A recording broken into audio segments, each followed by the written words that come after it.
Hello, hello. Welcome back. Welcome back, technologists. Welcome back to the podcast. Hope you guys are having an amazing week. It is nice and sunny and warm here in the state of Illinois. So, this is a plus. I am so glad winter is over because I am not a fan of winter. I'm all about summer and, of course, fall because I love Halloween. So, that is just amazing. So, looking forward to these nice summer months and getting out there and, enjoying some outdoor activities. So, in today's episode, what I wanted to talk about is I wanted to simplify and talk about CT basics that are simplified. So, we're going to be navigating your training without CT school. Yes, I said that, without CT school.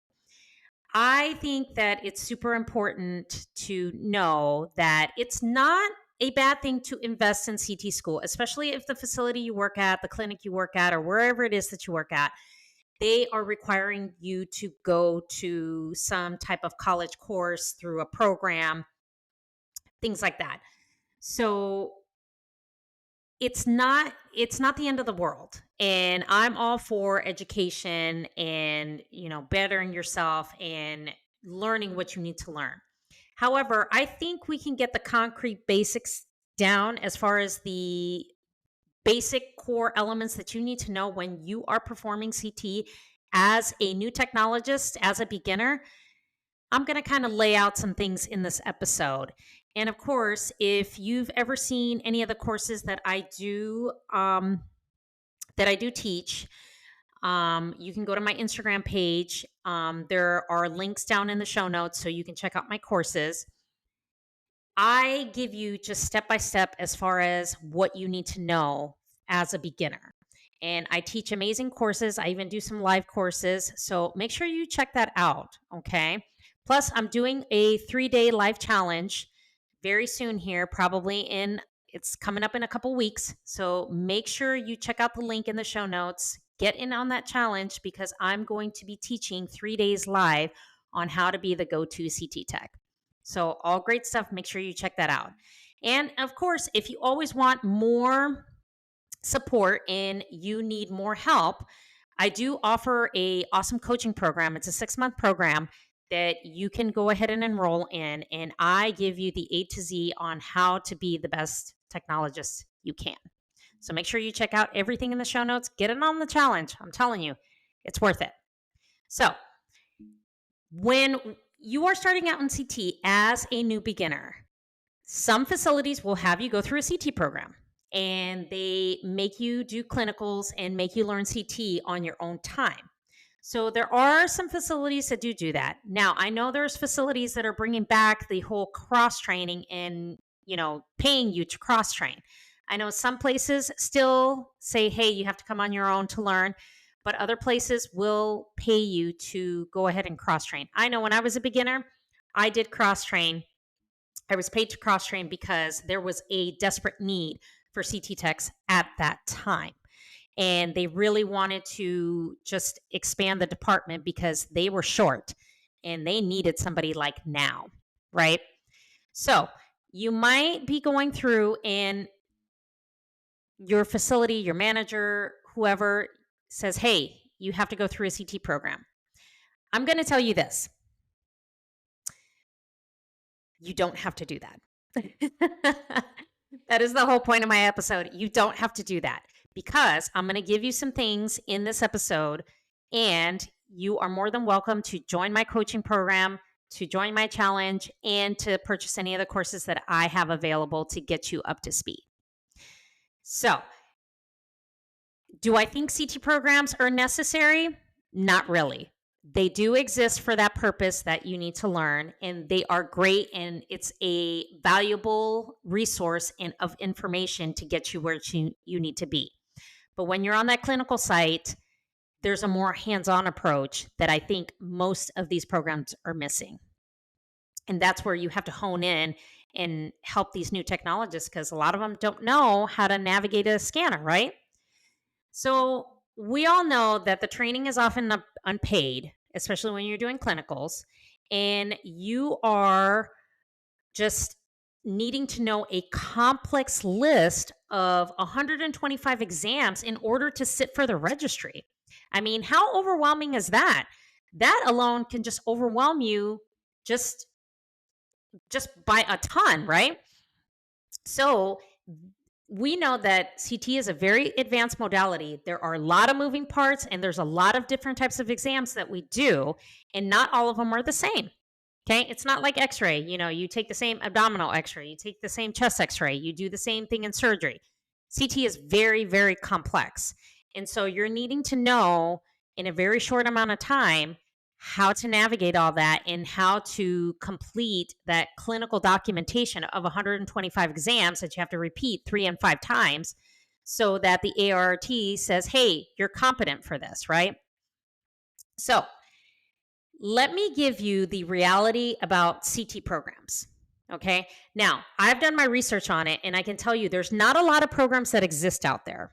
Okay. There's not like hundreds of CT programs out there.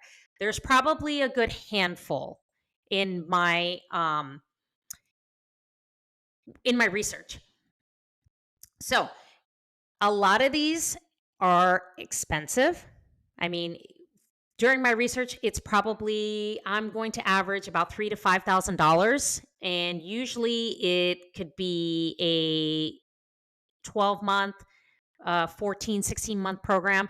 I've seen programs that cost up to $20,000. There is actually a CT program because it's looped into a bachelor's program that costs $20,000 here in downtown Chicago. It is ridiculous on how much that costs. And I'm like, you know what? That's one expensive, school. So there's an average of all these different types of programs, and the expense varies. Now, what I found out doing my research is the curriculum that they offer, and it's pretty similar, that there's a lot of physics involved because you have to know the physics part when it comes to the registry, because there tends to be a lot of physics questions in CT when it comes to the registry. I think where the program's disconnect is that the main focus is the tech is going to go out there and be on that floor and need that hands-on, on the job training, because they have to be able to perform the job, right? So I think where the disconnect is that yes, they pick a clinical site and they're on their own. There should be some kind of mentor or some kind of instructor out there on the clinical site to help these new technologists navigate this. Now, the other thing that needs to happen is there should be some kind of checklist, some kind of guide to say, okay, we're going to work on this, we're going to work on that. For example, you need to know how to operate the scanner, where all the buttons are, where everything is in the room behind the console. You need to know where contrast is. You need to know where syringes are. The simple basics, how to do QA, how to report those numbers, how to, achieve those numbers. How do you find them? You have to know how to set up your scan. Where's your starting point? Where's your ending point on all the common exams that we do? And then if something happens where there's a contrast reaction, you have a pregnant patient, you have a pediatric, how do they navigate making sure that they attend to that patient correctly, that they perform the best patient care possible? Labs and allergies and, drinking contrast. Those are all the important things that I believe that there's a little bit of a disconnect when it comes to these CT programs that we are missing. And that's where I come in with my coaching program, and I assist you in all of that. I help you assess your skills. I help you hone in on what you need to work on when you're out there in that clinical site.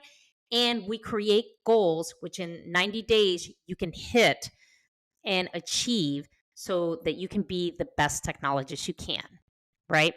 So the basics are very important. Yes, the physics is important. Do not get me wrong, guys.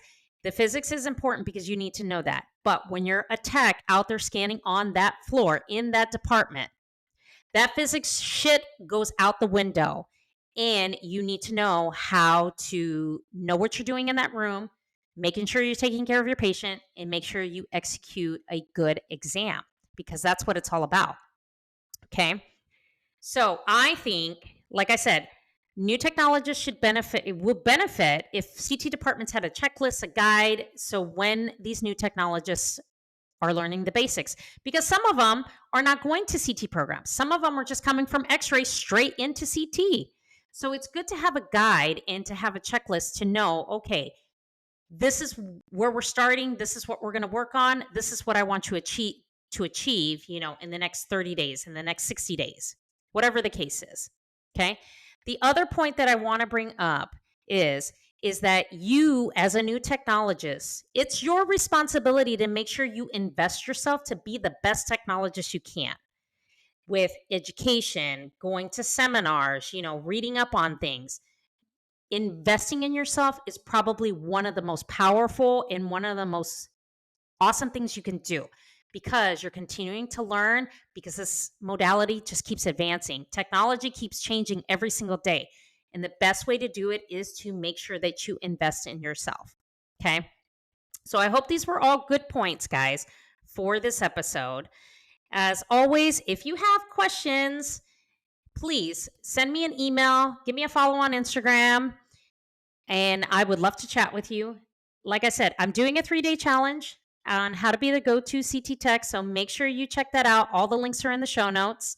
If you want to be a guest on the podcast, there is a form linked in the show notes. Make sure you fill it out. Come on the podcast and let's talk about all the CT things, because I love to have guests on my podcast, which that is the next thing I'm working on, is to bring more guests onto the podcast. So hope this episode was helpful. If it helps out a new technologist, make sure you share the show, share the episode. Make sure you like, subscribe, all the helpful things, right? Because that's what we do. We don't gatekeep knowledge. We go ahead and, spread the knowledge so that we all learn from each other, right? So hope this episode was helpful. Thank you so much for listening, and I will talk to you next week.